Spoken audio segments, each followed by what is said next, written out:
Jonathan, Yeah, Vernon? let's say there's no ghost rules. If you could haunt anywhere, any place, Where would it be? yeah, Um, if you didn't have to haunt these people in this specific place, where would you go? oh gosh. Am I also thinking about people? People I'd haunt? Jeez, that's a tough one. That does change it. Just think of the location. And in the whole world. In the whole world? I didn't even get to travel much of the world when I was alive. I mean, I've been to different states in the U.S. I'm with you, so why are we holding ourselves back? I went to Vegas once. We can go to Vegas again. Is that where you want to go? Yeah, when I went, I was a kid and I couldn't really do anything. I'm thinking more of like a classic haunting location, like an abandoned amusement park or a lighthouse. Well, what's more exciting than the Strip? I mean, we have no money. Sometimes I feel like ghosts, well, we could possess somebody with money, but I feel like ghosts pick a lot of stereotypical places to haunt sometimes, like the hotel. What is it that people find so scary about the hotel? You know what I think it is? Yeah? Wide hallways. There's something eerie about just a slightly wide hallway, don't you think? Yeah, I like a real narrow hallway that makes me feel trapped, nice and comfy. No. But like a normal size hall, like Yeah. you'd find in most homes. There's something kind of comforting about that. Whereas if you're in like a hotel, every hallway is like slightly wide. The hotel thing is like, how many people have been in this bed that I'm in my hotel room? Do you think someone's died in my room? For sure. Do you think anyone's cleaned the sheets recently? Might be yes or no. It's scary. Yeah, there could be ectoplasm on those sheets. There's definitely, if you had a black light. Well, you get enough ectoplasm. You don't even need a black light. The blue slime will just show right up. Everything's glowing normally. Yeah. You're glowing today, Jonathan. Oh, thank you. It's you like my new ghost skin routine? Yes. I wasn't gonna, ask you if you'd done something new. I was just gonna go with the base compliment, but I'm glad you brought it up. I can't wait to get that routine from you. No, there's no. We should talk more about our. I'm joking. There's no routine. Well, I'm joking. No, I'm joking. Yeah, I know. You look the same, but you're beautiful. Oh. Inside and out. Skin ghost routine or not. You know what's not beautiful inside and out? You're gonna nail this. This haunted hotel. They really got a catastrophe on their hands here. A catastrophe? Yeah, Vernon. Yeah? What are we talking about today?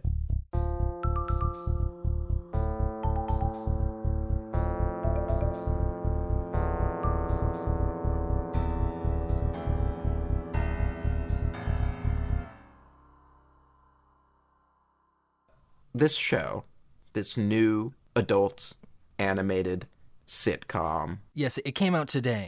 Just today. I have wrangled the people we haunt, and I've been planting little seeds. Oh. And Netflix really owes me one. Oh. Because I got them to watch it on the day it came out. I mean, really, we just floated out of the room in which people we haunt watch movies. Yeah. But it was all me. I was the orchestrator. And now we're here. Yeah, you left little clues in the mirror, what did you do to get them to watch this with us? Mirror, like a fogged up mirror? Classic ghost move. They did the fogging. I did the watch Haunted Hotel on Netflix September 19th. It wasn't subtle. No. You don't really want to be cryptic, they won't know what to do. They're into ghost movies because they think that they're haunted, so really it's like... They're getting really suspicious. We might as well start just talking to them. Maybe we should talk to these people. Yeah, this show is kind of about making peace with ghosts. Yeah. It's kind of wholesome in that way. And yeah. We were both really excited about this because, I'm not like a huge Rick and Morty fan or anything. This is... Oh, no. I don't really like Rick and Morty. I think it's funny and good. I haven't watched it all. As I've mentioned before, Justin Roiland. It's just a shame about Justin Roiland. We'll say that. Well, he doesn't have anything to do with this one. When they say from the minds of Rick and Morty. Yeah. More like the ghost of Justin Roiland's career. I don't think even Dan Harmon is involved with this, is he? I think he might be a producer. Okay, okay. If his name is still helpful to be put on projects. Right. I mean, he had some kind of a scandal. You can feel how you want about all that. But from the creative minds, Rick and Morty does all the sci-fi. They also did another show called Solar Opposites, which has like an alien family living in the suburbs. So that's all the alien tropes. And now they've arrived at our neck of the woods, which is ghost tropes. And it's taking a lot from a lot of different ghost stuff. I've only watched the first episode, but you yourself, you have watched the whole season, correct?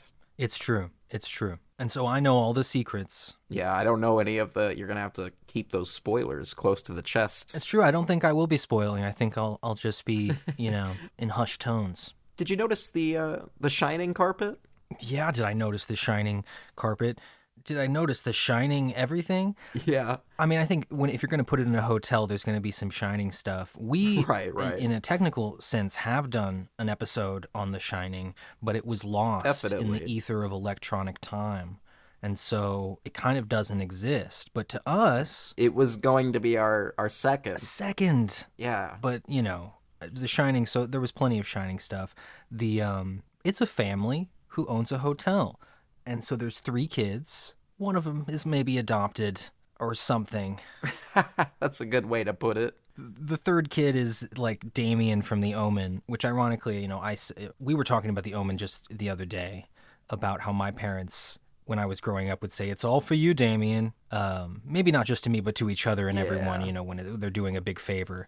But there's a healthy dose of demon stuff as well as ghost stuff. For sure. It's Abaddon.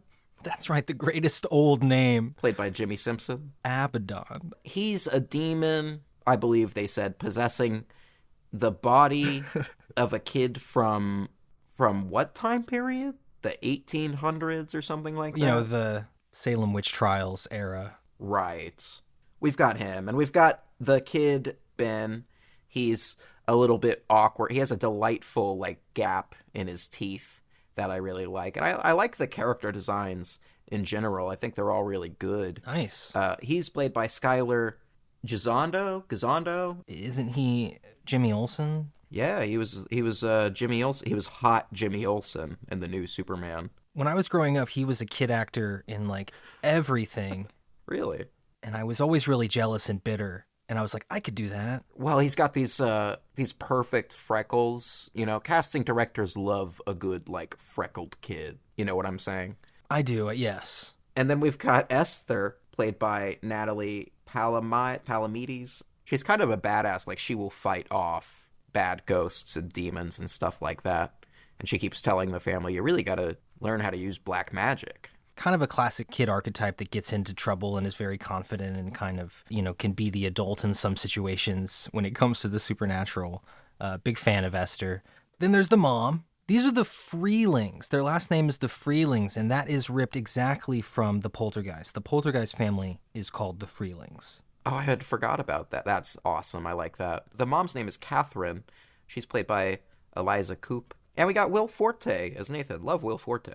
He's very funny. Yeah, he's Catherine's brother, and he's a ghost. And he refers to stuff just like us, like he would call it a ghost debate or a ghost vote. Yeah, ghost council. That's our bit. All very relatable. That's our bit. It's not a bit. Anyway, all of these ghosts have feet. Oh, yeah. That's one of the differences that we have with them. We're floating ghosts. There was a lot of ghost rules. Do you want to get into ghost rules all fast and quick like? Yeah, I would say so. They were very different than us. One of the big differences is their inability to change the TV. There's lots of running jokes about how, would somebody please leave the TV on? Yeah, and that's so relatable. We play up that with the people we haunt. We pretend we don't have ghost powers. Ghost powers are exhausting to use. It's nice when people help us, but we can affect things. This show makes it a hard rule that ghosts can't touch objects. They can't, and and they walk through everything. No, our powers operate a little bit like ghosts. You really have to focus your energy. You know the movie Ghosts with Patrick Swayze. You remember Yeah, you Ghost? remember Ghosts. You remember Oda. Oh, this movie does a clairvoyant exorcist. Poltergeist kind of cross. It's more like the Poltergeists. But the first episode does a lot of the exorcism. Oh gosh, what's this name? Her name is Jesmeralda. Jesmeralda. Yeah, It was she pretty was good. funny. She scared me because she had the powers.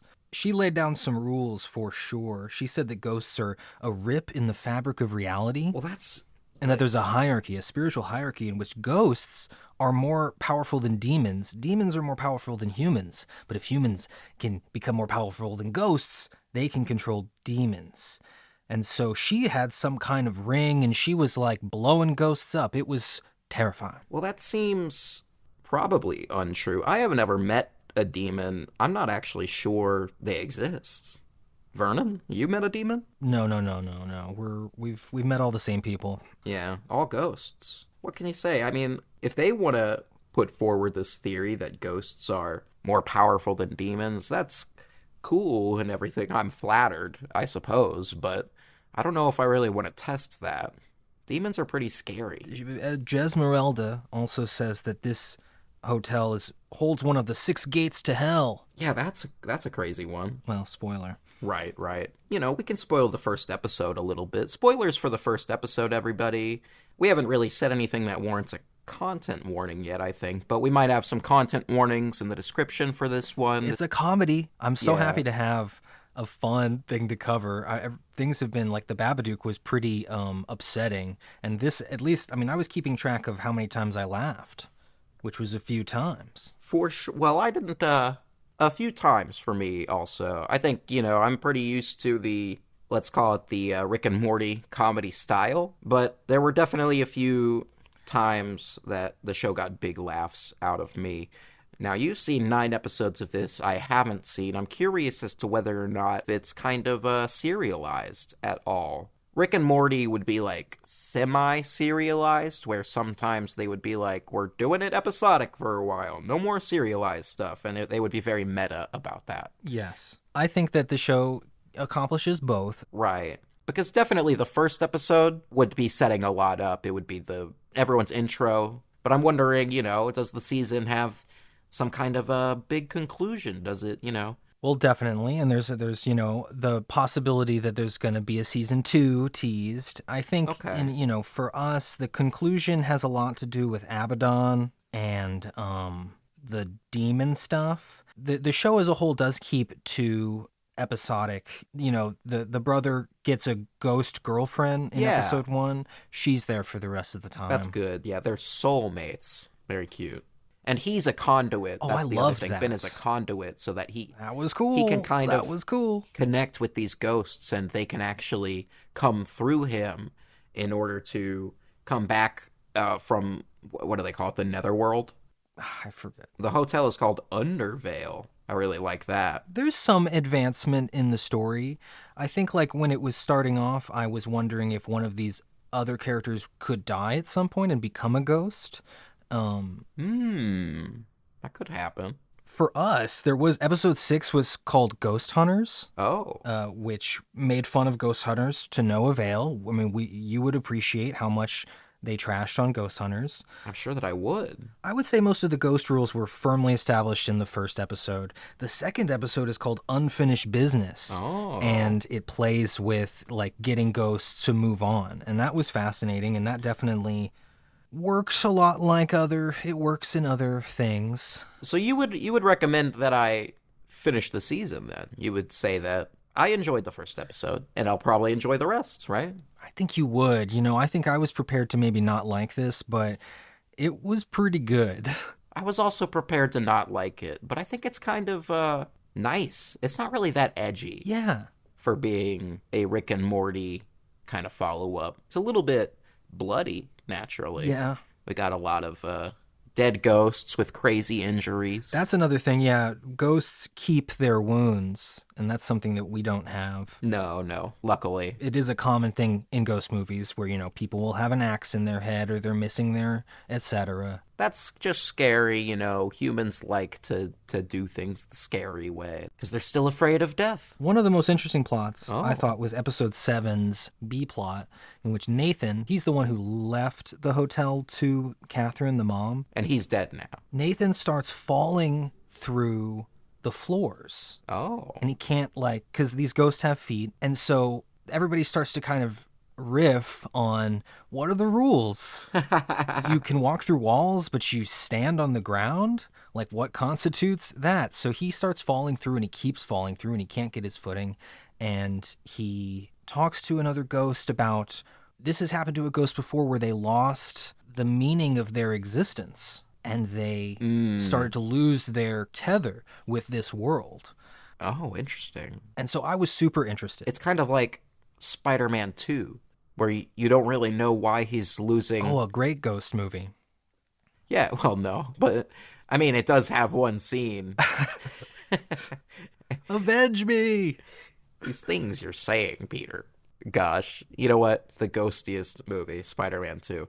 But, yeah, Peter's losing his powers, and you don't quite know why, but it's because he's losing faith in being a hero, losing faith in being Spider-Man. He wants to do things that he wants to do, and he needs to re-accept that responsibility. With big power comes... With big power, with great power comes great responsibility. You got some big power, Peter. You got big power, Peter. There's a lot of, murderer ghosts. I'm segueing away from the Spider-Man. Yeah, thank you. We're done. There's a lot of evil ghosts, ghosts that were murderers or scary, people. But they can't harm anyone. There's a guy named Stabby Paul. His name's Stabby Paul, right? Yeah, Stabby Paul. I don't like him.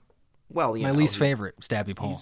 He's totally harmless now. The ghosts kind of watch people sleep and watch people use the bathroom, and that's one thing that I'm very careful of not to do. Those are that's their safe space. Don't make them. For sure. They'll get rid of you. They'll call ghost hunters exorcists, etc. Yeah, they're kind of voyeuristic. One of the episodes, it's maybe episode 2 or 3, says there's a difference between outside ghosts and inside ghosts. Yeah?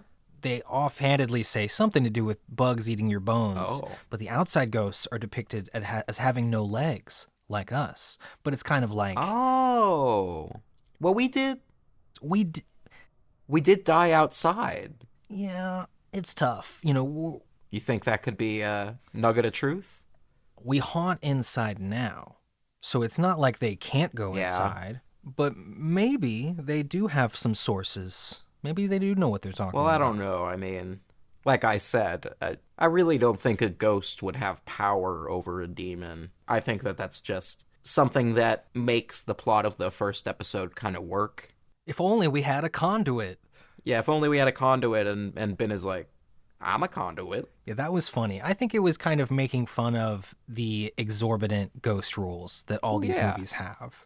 And so that was really charming. It can be a little complicated in reality, and humans are right about that part. It is all kind of complicated and weird. You get used to it, though.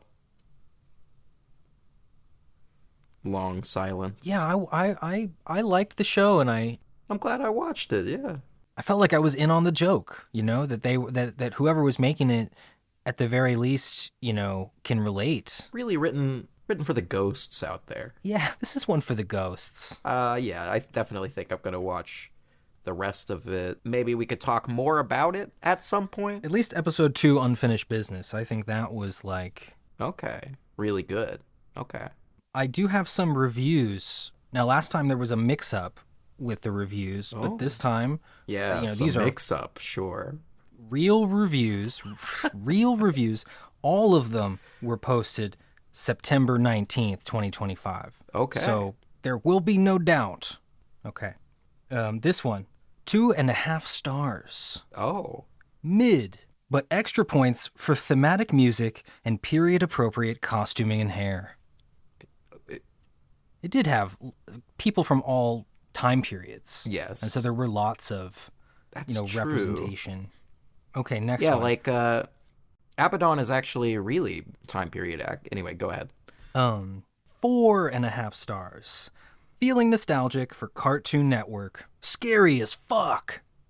Smiley face. I think you're fooling me again. I'm not so trusting this time. I wasn't fooling you last time, Jonathan. I was not fooling you last time. There was a mistake that was made, and we need to forgive each other's mistakes. Shuffling papers. Here's another one. 4 stars. What a fun, lighthearted family comedy. I mean, well, that's true. That's true. True, Jonathan. It is. 5 stars. It was way better than I thought it would be. I'm blown away. It is better than I thought it would be. Oh, I got another mid one. It says, arrest me, 2.5 stars. Arrest me. It was mid. Oh, boy. Wait a second, Jonathan. Yeah. Wait a second. Oh? Oh, no. Here comes the rug pull. Oh, no. Wait a second. This can't be. I threw... Shuffling papers. Oh, this is so embarrassing. You beefed it again? I know what happened. I just was feeling nostalgic about that Lost Media episode of ours. All the Shining reviews. I guess I mixed up. Oh, yeah, it turns out I don't have any reviews for the Haunted Hotel. It's weird how many people reviewed The Shining on September 19th. Surely you'll get it right next time. You'll get it together. I threw out all my other reviews. You were so sure that you had the right ghost notes. Can you believe all those mid reviews of The Shining? A lot of people don't really like The Shining. No. I understand where they're coming from. It's still pretty great. Pretty good. Anyway, I do want to take a moment to ask, how's your afterlife, Vernon? My afterlife is good. I'm excited about our ghost show more than ever. Yeah. I hope to reach some mediums and true believers. How's your afterlife, Jonathan? I finally finished The Outsiders. Yeah, they started a new ghost book, but how was the end of The Outsiders? It was a quick read. I don't know what took me so long. Yeah. Solid. Good. Stay gold, pony boy. And so now that I've finished that, I finished reading Carrie for the upteenth time. Nice. So now that I've got those out of the way, I've cracked open The Haunting of Hill House by Shirley Jackson. Oh my gosh, that is Ghost. You can't convince me that's not Ghost. That's Ghost AF. But it's a, twist on the formula for its time. It was done in the 50s. We might have some content coming soon related to that. We've missed a trick recently. We didn't talk about Wednesday, the TV show, because I didn't know if you heard about Lady Gaghost, Ghost Lady Gaga, on Wednesday. I did not. Well, you've heard now, and that's basically it. I don't think I really want to watch Wednesday. I mean... I know, we don't really like Tim Burton that much anymore. Is it Tim Burton? Yeah. I mean, it's definitely the vibe. I just thought... Why didn't you want to watch Wednesday? I just think that it's perv bait. That's the Tim Burton element. I agree. I've never been into it, not just because I'm a hipster, but because it just feels a little icky. It does feel a little icky, yes. But I hear there's ghosts, so maybe for season 3 next year. Maybe. But with all that being said... wow. We might see you on a Wednesday. Oh, yeah, we also try to release on Wednesdays, but I'm not good with dates. I'm not good with math. All those skills I have to relearn, and I'm not trying to learn them. You're not good with dates. You come with dates every episode, Vernon. I'm reading them in my ghost notes. If I didn't have ghost notes, all right, my papers would be shuffled for real. I think that this marks the end of our communal with the living, and you could say goodbye to the dead. Vernon, do you want to take us on out of here? Yes, everyone. Peace and love. Peace and love, folks. Boo.